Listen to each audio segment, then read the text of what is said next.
আসসালামু আলাইকুম ভিউয়ার্স। আজকে আমি বাবুল ভাইয়ের অফিসে এসেছি। তো বাবুল ভাইয়ের অফিস নতুন অফিস দিয়েছে থানা বাস স্ট্যান্ড আরজালি মার্কেটের তৃতীয় তলায় এই অফিসটি উদ্বোধন করেছেন। তো আজকে এই অফিসটা দেখানোর চেষ্টা করতেছি যে অফিসটা আসলে কত সুন্দরভাবে কত ডেকোরেশন দিয়ে কিন্তু মূলত এই অফিসটিকে সাজিয়েছেন।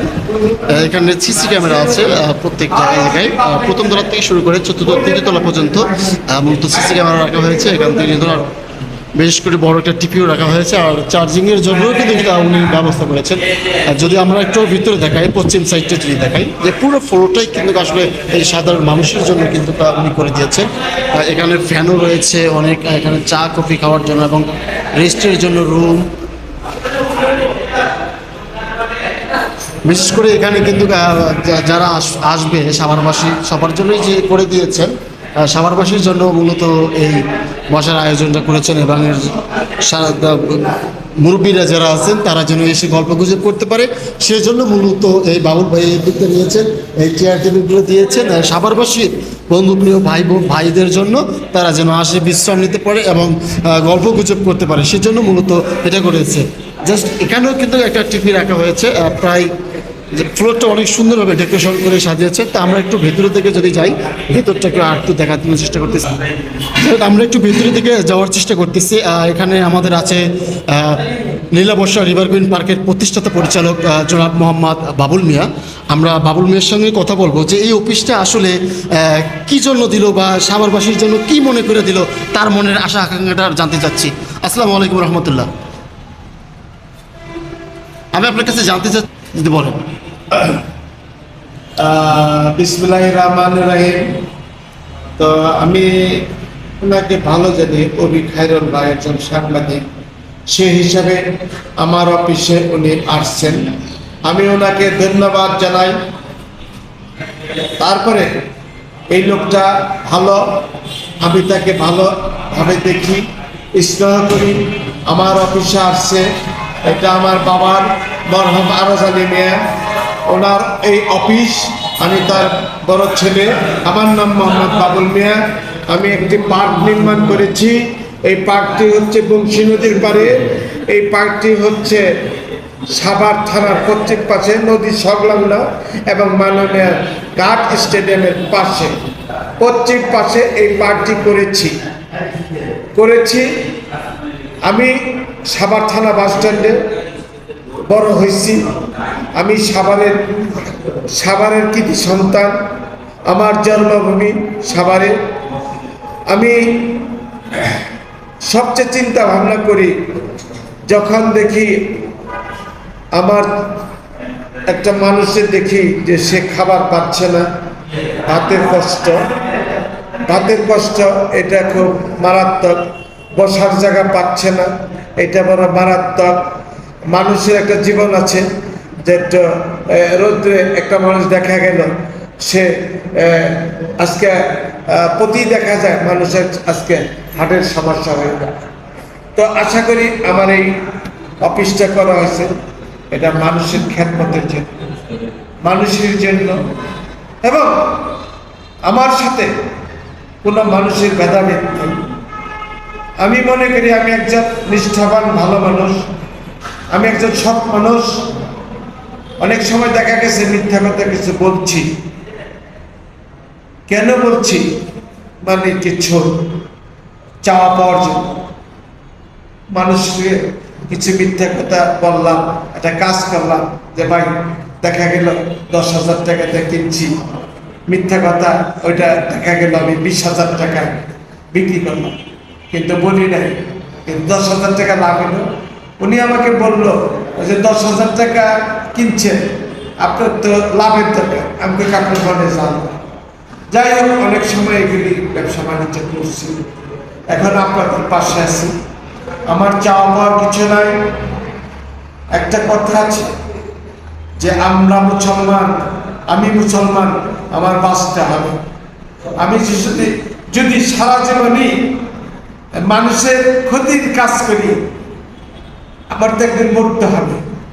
তাইলে আমি বেহেশতে কিভাবে জান্নাতবাসী পাবো বলেন? আমি অন্য জগতের মানুষ, আমি বাবুল মিয়া, আমার চাওয়া পাওয়ার কিছু নাই। আমি সাভারের থানা স্ট্যান্ডের এখানে আমার মার্কেট আছে, সেইখানে আমি আমার বাবার অফিস, আমার বাবার জায়গায় বসা আছি। আপনাদের কাছে অনুরোধ, যদি কোনো মানুষ অসহায় থাকেন, আমি যতটুকু পারি আপনাদেরকে সাহায্য সহযোগিতা করে যাব, আপনাদের পাশে আছি। আর একটা কথা বলি, আমি বাবুল মিয়া কোনোদিন বলবো না যে আমাকে চেয়ারম্যান বানান, আমাকে এমপি বানান, আমাকে কমিশনার বানান। আমার বাপেই বলে গেছে, আমার আব্বু বলে গেছে, যদি পারস মানুষের উপকার করিস। এইসব মানুষের খেদমত করার জন্য চেয়ারম্যানে যাবা না। মিথ্যা কথা বলতে হয়, গম চুরি করতে হয়, রাস্তাঘাটে টাকা খাইতে হয়, অনেক কিছু করতে হয়। এটা আমার বাবা বলছে যে বাবুল 30 টাকা দাম লবণ কিনলে 30 টাকা বিক্রি করা লাভ কি? আমি কি লাভ তো দেখি না। আছে আছে সালাটা যখন বিক্রি করে 1 টাকা, ওই ঢুকতে পারে না। হেরে গেলাম বাপের কাছে, ব্যবসা পারপাস আমি হেরে গেলাম। তারপরে আরেকটা শিক্ষা আমাকে বললো, তাই বাবুল মানুষের হাত পাও কয়টা? আমার বাপের নাম মরহুম আরো জানি না, থানা মাস্টার এখানে বড় হয়েছে। আমাদের হোটেল ছিল, আমাদের এখানে অনেক জায়গা আছে, আমাদের আল্লাহ অনেক কিছু দিচ্ছে, আমরা ভালো আছি। আমার মা সব ছিল, আমার বাবা সব ছিল। যেটা আগে একটা কথা বললাম, আমার বাবা বলছে যে বাবু মানুষের হাত পাও কয়টা? আমি 4টা। হ্যাঁ, মানুষের হাত পাও 4টা, ঠিকই বলছো। টাকার হাত পাও কয়টা? আমি এটা তো বাবা জানি না। টাকার হাত পাও আছে 172টা। আমি তখন কই কি টাকার হাত পা 172টা, তাইলে বুঝাতে দেই। উনি কইল দেখ, টাকা পকেটে রাখবি, থাকবে না। টাকা ব্যাংকে রাখবি, থাকবে না। টাকা সিন্ধুকে রাখবি, টাকার মধ্যে টাকা খালি পথ পিছাই। তখন আমি হেরে গেলাম। তো যাই হোক, আমার গুরু হচ্ছে আমার বাবা, আমার মা হচ্ছে আমার পীর। এই নিয়ে আমি আজকে আরেকটা কথা জানতে চাচ্ছি আপনার কাছে, বলেন যে এই মার্কেটটা তো আরো নেওয়ার কথা আপনার বাবার মার্কেটটা, জি। আপনি এই নতুন অফিসটা দিয়েছেন, এতে করে সাভারবাসী আপনি কি আহ্বান জানাতে চাচ্ছেন?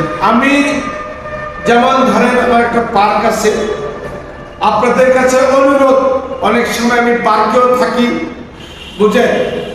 একটা কথা জানি, যে কোনো জিনিস নিজে করলে 16 না, পোলাই করলে 8 না, কর্মচারী করলে কিছুই না। কাজে আমার কাজ আমাকে করতে হবে। আমি বাথরুম নিজে ধুই, আমার কাপড় আমি নিজে ধুই। আমার শরীরে কাউকে কোনো কাপড় দিয়ে দিতে হয় না। আমি যতদিন লাঠি না নেব, অতদিন আমার কাজ আমার ছেলে মেয়েরা করে দেবে। এটা আমি বরদাস্ত করবো না, কারণ আমারও তো হাত পাও গেছে। আমি কাজ করে খাবো, এটাই আমার কর্ম, এটাই আমার কাজ, এটাই আমার স্বাধীনতা, এটাই আমার স্বাধীনতা। কাজে আপনাদেরকে অনুরোধ করব, আপনারা যে যাই আছেন, অন্তপক্ষে আমি আহ্বান করব, আপনারা আমাকে ভালো জানেন, খারাপ জানেন। আমাকে যদি বলেন বাবুল মিয়া খারাপ, আপনার ক্যান্সার হয়ে গেছে। ক্যান্সার তো চিনেন, মানে রক্ত দূষিত হয়ে গেছে। আমি বাবুল মিয়া বলে যাচ্ছি, একদিন থাকবো না। এই একটা কথা জানেন যে 8 একা যাইবে, একা সঙ্গে কেউ যাবে না। মাটির ঘর, মাটির বাড়ি, মাটি হবে বিছানা, হীরা পালঙ্ক মানিক নাই তার কোনো ঠিকানা। আপনাদেরকে বলছি, আপনাদেরকে আহ্বান জানাবো, আমি বেঁচে আছি, আপনাদের কাছে চাওয়া পাওয়ার কিছু আমার নাই। আপনাদের কাছে চাওয়া পাওয়ার আছে, আপনারা ভালো থাকেন, ভালো খান। এটা আমি আপনাদেরকে সজাগ করছি।